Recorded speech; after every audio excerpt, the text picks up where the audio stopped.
நூஹ் அலைஹிஸ்ஸலாத்து வஸ்ஸலாம் இவர் எத்தனை வருட காலம் வாழ்ந்தார்? 950 வருட காலம் வாழ்ந்தார். நாம எத்தனை வருஷம் வாழ முடியும்? அதிகபட்சம் ஒரு 70 வருஷம் 80 வருஷம் தான் நம்ம வாழ முடியும்.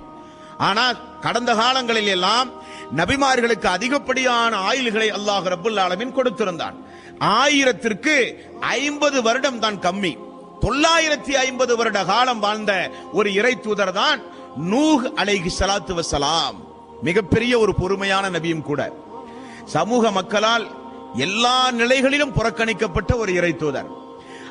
அவர் சொல்லி எத்தனை பேர் இஸ்லாத்துக்கு வந்தார்கள் என்ற ஹதீஸ்களை பார்த்தால் அதிகபட்சம் 50 பேர் தான் இஸ்லாத்துக்கு வந்திருக்கிறாங்க. எத்தனை வருஷம் சொல்லி? 950 வருட காலம் அவர் பிரச்சாரம் செய்து 50 பேர்கள் தான் இஸ்லாத்துக்கு வந்திருக்கிறார்கள். அந்த 50 பேர் வந்ததில் அவருடைய மகன் இஸ்லாத்துக்கு வரல, அவருடைய மனைவி இஸ்லாத்திற்கு வரல. காரணம், நபிமார்களால் அது முடியாது, ஹிதாயத்தை கொடுக்க முடியாது. நபிமார்கள் நினைத்தவர்கள் எல்லாம் முஸ்லீமாக நடத்த முடியாது, நபிமார்கள் நினைத்தவர்கள் எல்லாம் காப்பாற்றவும் முடியாது. இப்படி இருக்கும் பொழுது நூஹ் நபி அல்லாஹ்விடத்திலே பிரார்த்தனை செய்து அந்த சமூகம் அழிக்கப்படுகிற நேரத்தில் மிகப்பெரிய ஒரு வெள்ள பிரளயம், சுனாமி போன்ற மிகப்பெரிய ஒரு வெள்ள பிரளயம் ஏற்படுகிறது. அந்த நேரத்தில் தன்னுடைய கண் எதிரே தன்னுடைய மகன் அழிக்கப்படுவதை நூஹ் அலைஹிஸ்ஸலாத்து வஸ்ஸலாம் அவர்கள் பார்க்கிறார்கள். பெற்ற மகன் அல்லாஹ்வை அழைத்து பிரார்த்தனை செய்கிறார். அல்லாஹ் என்ன பதில் சொல்கிறான்? யா நூஹ் இன்னஹு லைஸ மின் அஹ்லிக். நூஹே, உம்முடைய மகன் உன்னுடைய குடும்பத்தை சார்ந்தவனே அல்ல. அவன் தன்னுடைய மகனை ஒரு தந்தையால் காப்பாற்ற முடியவில்லை. லூத் நபியினுடைய மனைவி இறை நிராகரிப்பான பெண் என்று அல்லாஹ் ரப்புல் ஆலமீன் சொல்கிறான்.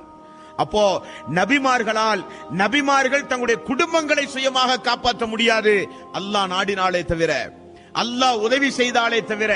இந்த பாடத்தையும் அல்லாஹ் நூஹ் நபியினுடைய வாழ்க்கை வரலாற்றிலும் லூத் நபியினுடைய வாழ்க்கை வரலாற்றிலும் அல்லாஹ் நமக்கு சொல்லித் தருகிறான் என்பான்ற சோர்களே. அதுபோக இப்ராஹிம் அலைஹிஸ்ஸலாத்து வஸ்ஸலாம் எவ்வளவு பெரிய ஒரு நபி. இந்த இப்ராஹிம் அலைஹிஸ்ஸலாத்து வஸ்ஸலாம் அல்லாஹ்வுடைய நண்பன் என்று அல்லாஹ் சொல்கிறான். இப்ராஹிம் நபியினுடைய குடும்ப வாழ்க்கையை ஹஜ்ஜினுடைய கிரிகையாகவே அல்லாஹ் ரப்புல் ஆலமீன் ஆக்கியிருக்கிறான். இப்ராஹிம் அலைஹிஸ்ஸலாத்து வஸ்ஸலாம் அவர்களுக்காக வேண்டி தீக்குண்டத்தை அல்லாஹ் குளிர வைத்தான். இப்ராஹிம் அலைஹிஸ்ஸலாத்து வஸ்ஸலாம் அவர்களை நபிமார்களுடைய தந்தைகளாக, முன்னோடிகளாக தீர்மானம் செய்கிற அளவுக்கு எல்லா நபிமார்களும் இப்ராஹிம் அலைஹிஸ்ஸலாத்து வஸ்ஸலாம் அவர்களை முன்னிறுத்தி அல்லாஹ்விடத்திலே பிரார்த்தனை செய்கிற அளவுக்கு தலை சிறந்த ஒரு நபி. அந்த நபியினுடைய நிலைமை என்ன அன்பார்ந்த சோர்களே? அவருடைய தந்தை இஸ்லாத்தை ஏற்கவில்லை. நூஹ் நபிக்கு மகனும் மனைவியும் இஸ்லாத்தை ஏற்கல. இப்ராஹிம் அலைஹிஸ்ஸலாத்து வஸ்ஸலாம் அவர்களுடைய தந்தை இஸ்லாத்தை ஏற்காமலேயே மரணித்து போகிறார். அல்லாஹ்விடத்தில் அவர் துஆ செய்கிறார். 9வது அத்தியாயத்தின் 114வது வசனம், வமா கான இஸ்திஃபாரு இப்ராஹிம லி அபீஹி. தந்தைக்காக வேண்டி, தந்தைக்கு ஒரு வாக்கு கொடுத்த ஒரே காரணத்திற்காக தந்தைக்காக வேண்டி அல்லாஹ்விடத்திலே மன்னிப்பு கோரினார்.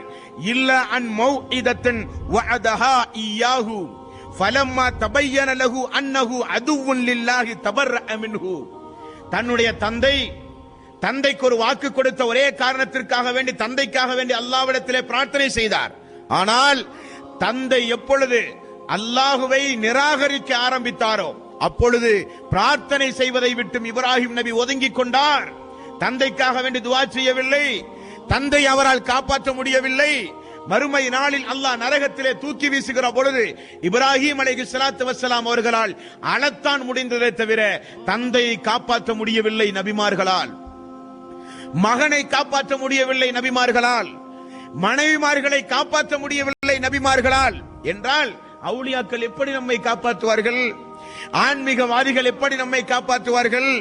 பல்வேறு வகையான அல்லாஹ் அல்லாத தெய்வங்கள், மண்ணோடு மண்ணாய் போனவர்கள், அல்லது உயிரோடு வாழ்கிற மனிதர்கள் எல்லாம் எப்படி மனிதர்களை காப்பாற்றுவார்கள்? 1% கூட நடக்காது, முடியாது என்பதை நீங்கள் தெரிந்து கொள்ள வேண்டும் அன்பார்ந்த சோர்களே.